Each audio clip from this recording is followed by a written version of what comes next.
first up, Jackie Summers is going to talk to you a little bit. Jackie is from here in Brooklyn.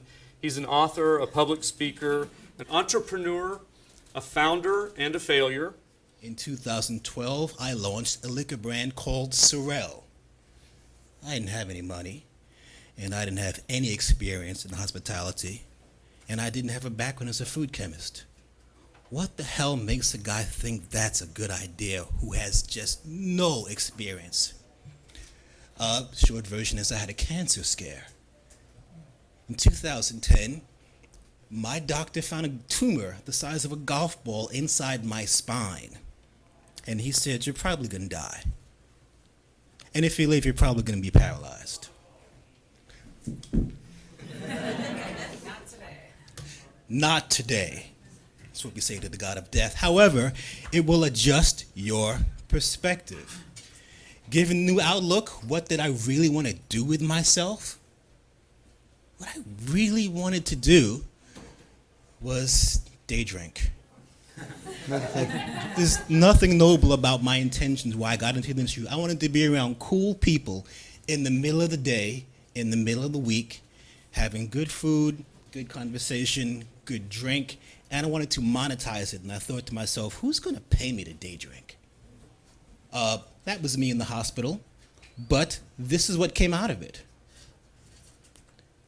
I launched this liquor brand. I perfect the recipe in my kitchen. I raise the money. I write the business plan myself. It does gangbusters. 95 points ultimate experience competition.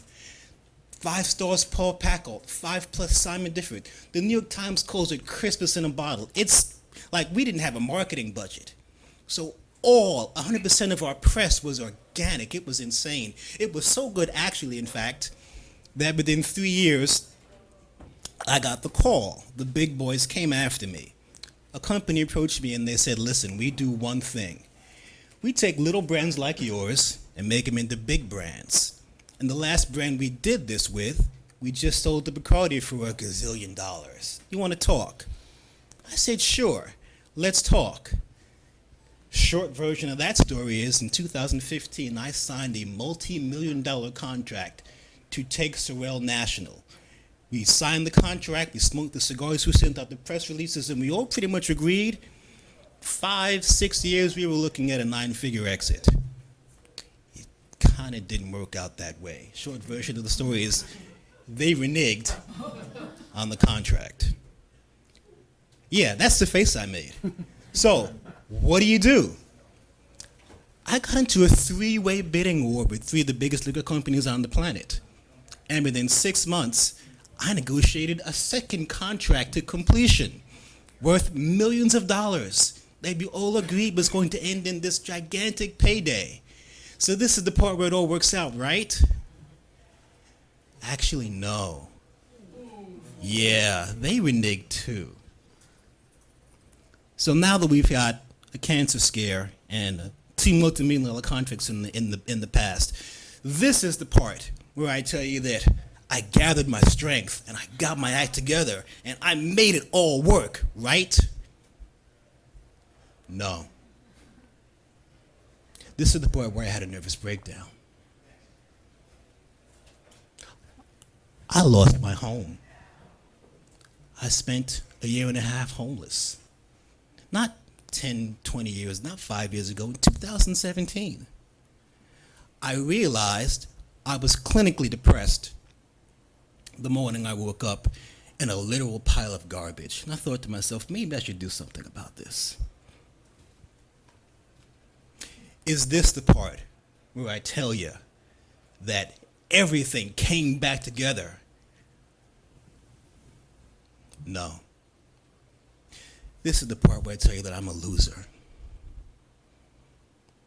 I want everyone here to soak that in, because everyone here has lost something. The real trick of it is, how do you lose? See, it turns out I'm a really good loser.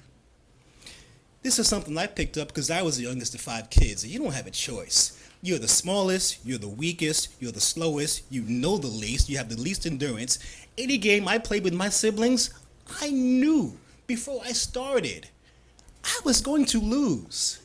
You play anyway. You play anyway because that is how you learn. You observe, you strategize, you figure out where your weaknesses are, you figure what you do well, you figure what you don't do well. You learn to wait. You build your strength, you build your alliances, you build your resources, you grow in your own power because you're not your wins or your losses. You are your ability and your desire to continue to move forward. That was, as a kid, obviously a loss. As an adult, I've lost too. I've lost jobs. I've lost friends. I've lost lovers. I've lost opportunities. I've lost business partners. The things I haven't lost are the things nobody could take from me. My integrity, my volition, and my ability to continue learning. I never lost those things. I lose until I win. And really simply, in the end, I always win. So if I haven't won yet, it ain't over. So the walk away, the takeaway I want everyone to get from this is lose good, then win. So if you are here at the moment, sitting in a place where you're dealing with loss, it's important to remember that we live in America, and America loves three things. America loves an underdog. America loves a train wreck. And America loves a comeback. Of course, failure is an option. You can do everything right and fail. Sometimes you lose on your own terms because it's better than winning on somebody else's. Sometimes it's not worth the sacrifice. Sometimes what they want for you to give to win just is too much to give up. And sometimes you can give everything, I mean everything, and still lose. Don't let this deter you, because it doesn't make a difference whether or not you win or lose. You can lose, you just can't quit. Losing is an option. Failure is an option. Quitting is not an option, even and especially after you failed.